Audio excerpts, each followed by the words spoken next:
Assalamualaikum warahmatullahi wabarakatuh. Di sini pelajaran agama kita mulai. Sebelum pelajaran agama kita mulai, marilah kita bersama-sama membaca doa. Bismillahirrahmanirrahim. Alhamdulillahirabbil alamin arrahmanirrahim maliki yaumiddin. Iyyaka na'budu wa iyyaka nasta'in ihdinas siratal mustaqim. Shiratal ladzina an'amta 'alaihim ghairil maghdubi 'alaihim waladdallin. Amin. Pelajaran pertama atau bab pertama menerangkan bahwa meyakini kitab-kitab Allah. Di sini langsung aja.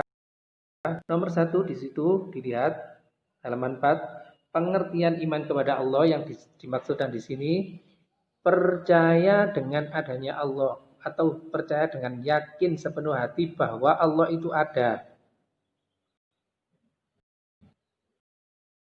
Akan kitabnya kepada para rasulnya, karena ini menerangkan kitab dan rasulnya atau yang membawanya atau yang diberikannya kepada Allah. Ajaran yang terdapat di dalam kitab tersebut disampaikan kepada umatnya sebagai pedoman hidup manusia. Manusia hidup tanpa pedoman di situ tidak ada tujuannya. Kalau manusia punya pedoman, insya Allah berjalan pun kemanapun itu ada tujuan baik. Nah, di sini menyangkut tentang kitab, berarti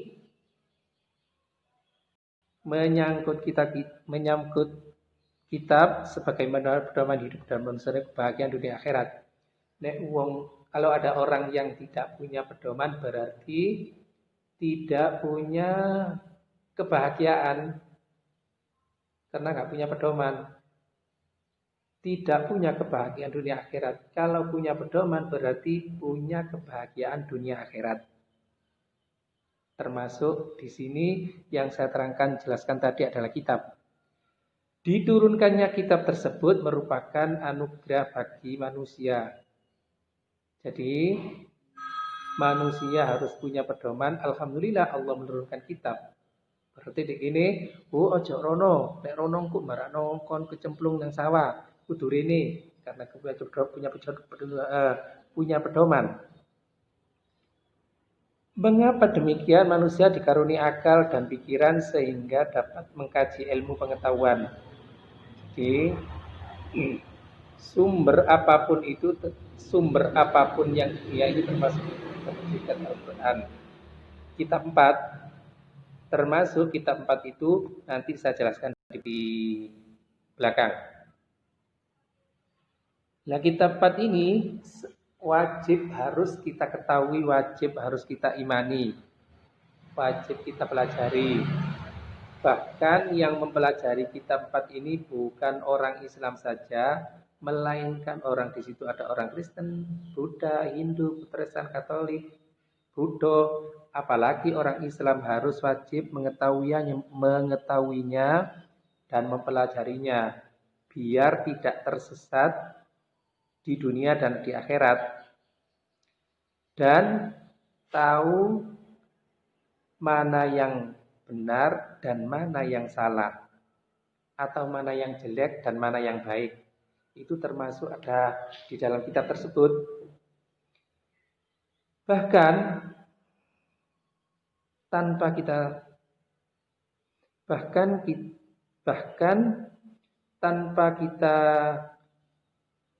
dibimbing oleh kitab tersebut, manusia akan melakukan penyembahan tersesat kepada tindakan yang sesuka hatinya, termasuk di situ menyembah berhala, menyembah selain Tuhan Allah. Tapi di sini keyakinannya beda-beda.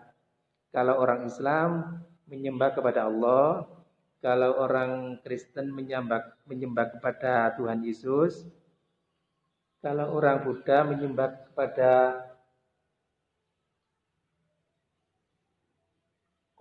Konghucu, kalau orang Hindu menyembah kepada Dewi Sinta. Nah, di sini Semuanya kitab itu sama mempelajari tentang keesaan Allah. Tidak ada yang tidak keesaan Allah, semuanya sama.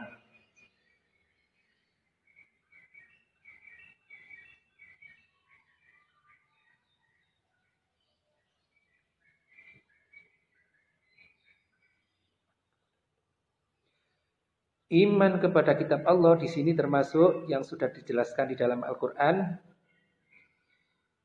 Yahdi bihillahu manittaba'a ridwanahu subulas salami wa yukhrijuhum minadh-dhulumati ilan nur bi'idnihi wa yahdihim ila siratal mustaqim.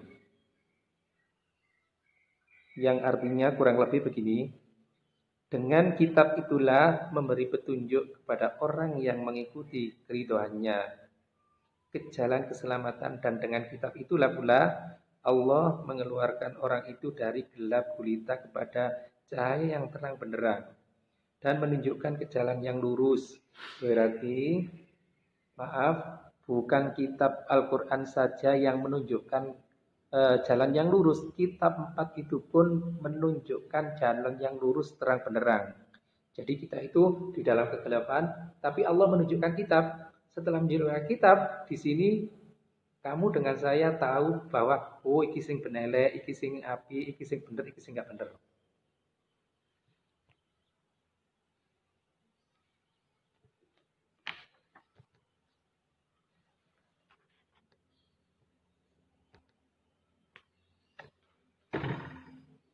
Ya. Ada nama-nama kitab. Tadi sudah saya jelaskan di depan atau di atas, karena di sini adalah termasuk meyakini atau iman kepada kitab-kitab Allah. Nama-nama kitab tersebut ada di atas. Nomor 1 di sini kitab tersebut adalah kitab Taurat. Kitab Taurat itu diturunkan kepada Nabi Musa. Diturunkan di dunia untuk diberikan kepada Bani Israel. Jadi Allah menurunkan kitab Taurat diberikan kepada Nabi Musa untuk dijadikan pedoman kepada Bani Israel yang tersesat. Karena pada waktu itu Bani Israel banyak sekali yang menyembah berhala selain Allah. Makanya Allah langsung menurunkan kitab Taurat. Nah, kitab Taurat itu diberikan kepada Nabi Musa untuk dijadikan pedoman berdakwah kepadanya. Kitab Taurat diwahyukan kepada Nabi Musa pada abad 12 pada masa itu. Sebelum kamu dan sebelum saya. Dan sebelum nenek moyang kita itu sudah ada kitab Taurat. Dan pada waktu itu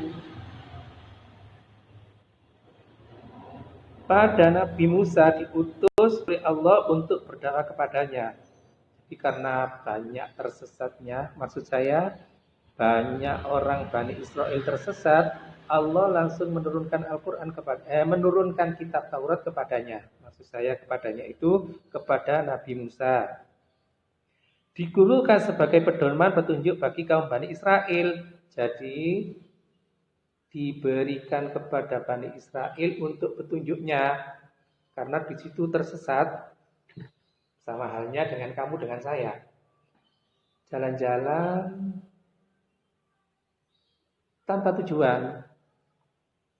Seharusnya jalan-jalan itu ada tujuannya. Kalau tidak ada tujuannya, ya wis pokoknya melaku-melaku. Kalau ada tujuan, contoh, ini gak jalan-jalan, budal sekolah teko oma, mandi. Setelah mandi, kalau ada ya sarapan, kalau nggak ada langsung.